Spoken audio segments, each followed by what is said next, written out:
Hi everyone, ಹೇಗಿದ್ದೀರಾ ಎಲ್ಲರೂ? ಇದೇನಿವತ್ತು powder ತೋರಿಸ್ತಿದ್ದಾರೆ ಅಂತ ಅನ್ಕೊತಿದ್ದೀರಾ? ಹೌದು, ನಾನಿವತ್ತು ಕ್ಯಾಲ್ಸಿಯಂ ರಿಚ್ ಪೌಡ್ರನ್ನು ಮಾಡ್ತಾಯಿದ್ದೀನಿ. ನಮ್ಮ ಮನೇಲಿ ನಾವು ಯಾರೂ ಕೂಡ ಮಕ್ಕಳಿಗೆ ಹಾರ್ಲಿಕ್ಸನ್ನು ಕೊಡಲ್ಲ. ಅದ್ರ ಬದಲಿಗೆ ಒಂದು 15 ಡೇಸ್ಗೊಂದು ಸಲ ಈ ಥರ ಪೌಡ್ರನ್ನು ಮಾಡಿ ಇಟ್ಕೊಂಡ್ಬಿಡ್ತೀವಿ. ನೈಟ್ ಮಕ್ಕಳಿಗೆ ಹಾಲಲ್ಲಿ ಹಾಕಿ ಕೊಡ್ತೀವಿ. ಮಕ್ಕಳಂತಲ್ಲ, ಚಿಕ್ಕವರಿಂದ ಹಿಡಿದು ದೊಡ್ಡವರು ಕೂಡ ಕುಡಿಯುವಂತಹ ಒಂದು ಪೌಡ್ರಿದು. ತುಂಬ ಚೆನ್ನಾಗಿರುತ್ತೆ. ಆಮೇಲೆ ಕ್ಯಾಲ್ಸಿಯಂ ರಿಚ್ಚು, ಬೋನ್ ಸ್ಟ್ರಾಂಗ್ ಆಗಲಿಕ್ಕಂತೂ ಬೆಸ್ಟ್ ಪೌಡ್ರ್ ಅಂತ ಹೇಳ್ತೀನಿ.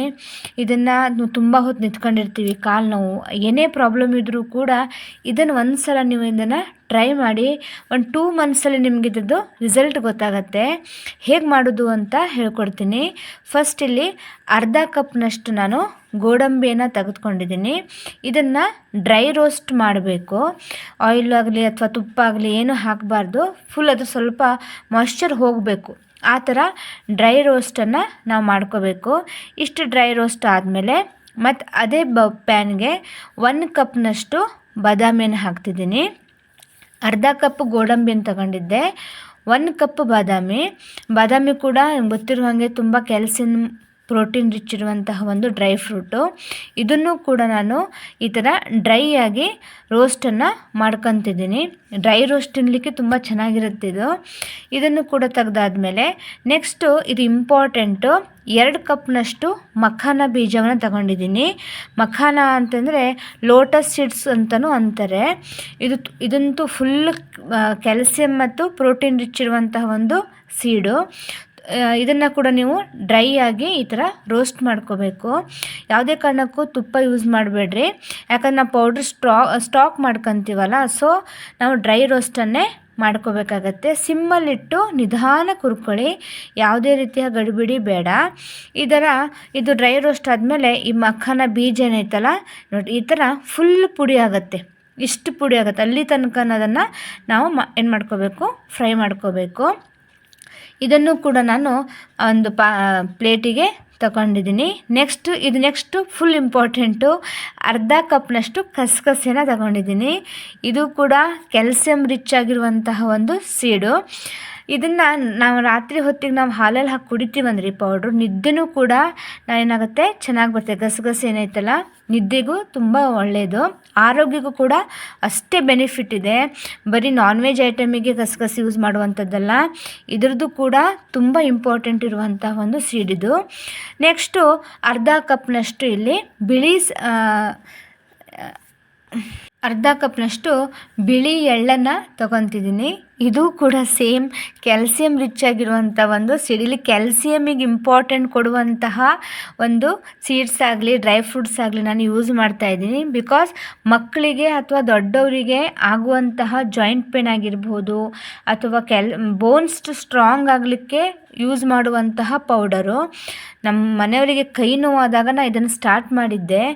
ಒಂದು 5-6 ಮಂತ್ಸಲ್ಲಿ ರಿಸಲ್ಟ್ ಗೊತ್ತಾಯ್ತು. ಕೈ ನೋವು ಫುಲ್ ಏನು ಅವರಿಗೆ ಜಾಯಿಂಟ್ ಪೇನ್ ಇತ್ತಲ್ಲ, ಅದು ಕಡಿಮೆ ಆಯಿತು. ಸೊ ನೀವು ಕೂಡ ಒಂದು 2-3 ಮಂತ್ಸ್ ಕಂಟಿನ್ಯೂಸ್ ಆಗಿ ಯೂಸ್ ಮಾಡಿ, ನಿಮಗೂ ಕೂಡ ರಿಸಲ್ಟ್ ಬಂದೇ ಬರುತ್ತೆ. ಈ ಥರ ಈಸಿ ಹೆಲ್ದಿ ವಿಡಿಯೋಗಳನ್ನು ನಾನು ತೋರಿಸ್ತಾ ಇರ್ತೀನಿ.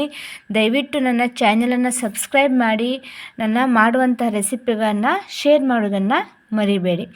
ಇದನ್ನು ಅಷ್ಟು ಡ್ರೈ ರೋಸ್ಟ್ ಆಗಿರುವಂತಹ ನಾನು ಏನು ಮಾಡ್ತೀನಿ, ಸ್ವಲ್ಪ ತಣ್ಣಗೆ ಮಾಡ್ಕೊಂಡು ಇದನ್ನು ಮಿಕ್ಸಿಗೆ ಹಾಕಿ ಫೈನ್ ಪೌಡ್ರ್ ಮಾಡ್ಕೊತೀನಿ. ಸ್ವಲ್ಪ ಪೌಡ್ರ್ ಏನಾದರೂ ರಫ್ಲಿ ಇತ್ತು ಅಂತಂದರೆ ಅದು ಹಾಲಲ್ಲಿ ಫುಲ್ ಮೆಲ್ಟ್ ಆಗೋಲ್ಲ. ದೊಡ್ಡವರೇನೋ ಕುಡಿತಾರೆ, ಬಟ್ ಚಿಕ್ಕ ಮಕ್ಕಳು ಅದು ತಳಕ್ಕೆ ಹೋಗಿ ಕುತ್ಕೊಂಡ್ಬಿಡುತ್ತಲ್ಲ, ಆವಾಗ ಅದನ್ನು ಅಷ್ಟೇ ತೆಗೆದುಬಿಡ್ತಾರೆ. ಸೊ ಫೈನಾಗಿ ಈ ಥರ ಪೌಡ್ರನ್ನು ಮಾಡ್ಕೋಬೇಕು. ಕೆಲವ್ರು ಏನು ಮಾಡ್ತಾರೆ, ಅದಕ್ಕೆ ಬೆಲ್ಲವನ್ನು ಸೇರಿಸ್ಕೊತಾರೆ. ಬಟ್ ನಾನು ಈ ಪೌಡ್ರಿಗೆ ಯಾವುದೇ ಕಾರಣಕ್ಕೆ ಬೆಲ್ಲ ಆಗಲಿ ಸಕ್ಕರೆ ಆಗಲಿ ಏನೂ ಸೇರಿಸ್ಕೊಳ್ಳಲ್ಲ. ಯಾಕಂದರೆ ಬೆಲ್ಲ ಸೇರಿಸ್ಕೊಂಬಿಟ್ಟ ಅಂದರೆ ಬೆಲ್ಲ ಒಂದು ಸ್ವಲ್ಪ ನೀರು ಬಿಟ್ಕೊಂಡ್ಬಿಡುತ್ತಲ್ಲ, ಆವಾಗ ಪೌಡ್ರ್ ಜಲ್ದಿ ಹಾಳಾಗುವಂಥ ಚಾನ್ಸಸ್ ಇರುತ್ತೆ. ಈ ಥರ ಒಂದು ಕಂಟೈನರಿಗೆ ಹಾಕಿ ಫುಲ್ ಇದನ್ನು ಇಟ್ಬಿಡ್ತೀನಿ. ಫ್ರಿಜ್ಜಲ್ಲೇ ಸ್ಟೋರ್ ಮಾಡ್ಕೊತೀನಿ, ಯಾಕಂದರೆ ವಾತಾವರಣಕ್ಕೆ ತಕ್ಕಂತೆ ಸ್ವಲ್ಪ ಸ್ಮೆಲ್ ಬರೋ ಚಾನ್ಸಸ್ ಇರುತ್ತೆ. ಸೊ ಈ ಥರ ಏರ್ ಟೈಟ್ ಕಂಟೈನರಲ್ಲಿ ಹಾಕಿ ಇಟ್ಬಿಟ್ಕೊಂಡ್ಬಿಡ್ಬೇಕು. ನೈಟ್ ನೀವು ಮಕ್ಕೊಂತೀವಂದರೆ ಆವಾಗ 1 ಕಪ್ ಹಾಲು ತಗೊಂಡು, ಬಿಸಿ ಹಾಲು, ಅದಕ್ಕೆ 1 ಚಮಚದಷ್ಟು ಈ ಪೌಡರು, ಆಮೇಲೆ ಇನ್ನೊಂದು ಚಮಚದಷ್ಟು ಬೆಲ್ಲ ಕೂಡ ಇಲ್ಲಿ ಕ್ಯಾಲ್ಸಿಯಂ ರಿಚ್ ಆಗಿರುವಂತಹ ಒಂದು ಸೋರ್ಸು. ಸೊ 1 ಚಮಚದಷ್ಟು ಬೆಲ್ಲ, ಇದನ್ನು ಹಾಕಿ ಏನು ಮಾಡಬೇಕು, ನಾವು ಕಲಸಿ ಒಂದು 5ರಿಂದ 10 ನಿಮಿಷ ಹಾಗೆ ಹಾಲನ್ನು ಮುಚ್ಚಿಟ್ಟು ಬಿಡಬೇಕು. ನೀವು ಮಳೆಗಾಲದಲ್ಲಿ ಯೂಸ್ ಮಾಡ್ತೀರಾ, ಚಳಿಗಾಲದಲ್ಲಿ ಯೂಸ್ ಮಾಡ್ತೀರಾ, ಒಂದು ಚಿಟಿಕೆ ಅರಿಶಿನ ಹಾಕಿದ್ರೂ ನಡೀತದೆ. ಈ ಥರ ನಾವು ಹಾಕಿ ಏನು ಮಾಡಬೇಕು, ಒಂದು 5 ನಿಮಿಷ 10 ನಿಮಿಷ ಮುಚ್ಚಿಟ್ಟು ಆಮೇಲೆ ಅದೇನು ಮಾಡಬೇಕು, ನಾವು ಅದನ್ನು ಕುಡಿಬೇಕು. ನೈಟು ನಿದ್ದೆನೂ ಚೆನ್ನಾಗಿ ಬರುತ್ತೆ, ನಿಮ್ಮ ಆರೋಗ್ಯಕ್ಕೂ ಕೂಡ ತುಂಬಾ ಒಳ್ಳೆಯದು. ಈ ಪೌಡ್ರನ್ನ ನೀವು ಒಂದು ಸಲ ಸ್ಟೋರ್ ಮಾಡಿ ಇಟ್ಕೊಂಡ್ರೆ 15 ದಿನದ ತನಕ ಇದು ಯೂಸ್ ಬರುತ್ತೆ. ನೀವು ಕ್ಯಾಲ್ಸಿಯಂ ರಿಚ್ ಆಗಿರುವಂತಹ ಪೌಡ್ರನ್ನ ಬೋನ್ ಸ್ಟ್ರಾಂಗ್ ಆಗಲಿಕ್ಕೆ ಒಂದು ಸಲ ನೀವು ಮಾಡಿಟ್ಕೊಂಡು ಇದನ್ನು ಯೂಸ್ ಮಾಡ್ಕೊತ ಬರ್ರಿ. ಇದ್ರ ಬೆನಿಫಿಟ್ಟು ನಿಮಗೆ ಗೊತ್ತಾಗತ್ತೆ, ಇದ್ರ ಯೂಸ್ ಎಷ್ಟಿದೆ ಅಂಥೇಳಿ. ಇನ್ನೊಂದು ಅಡುಗೆ ಅಲ್ಲಿ ತನಕ thank you very much, bye.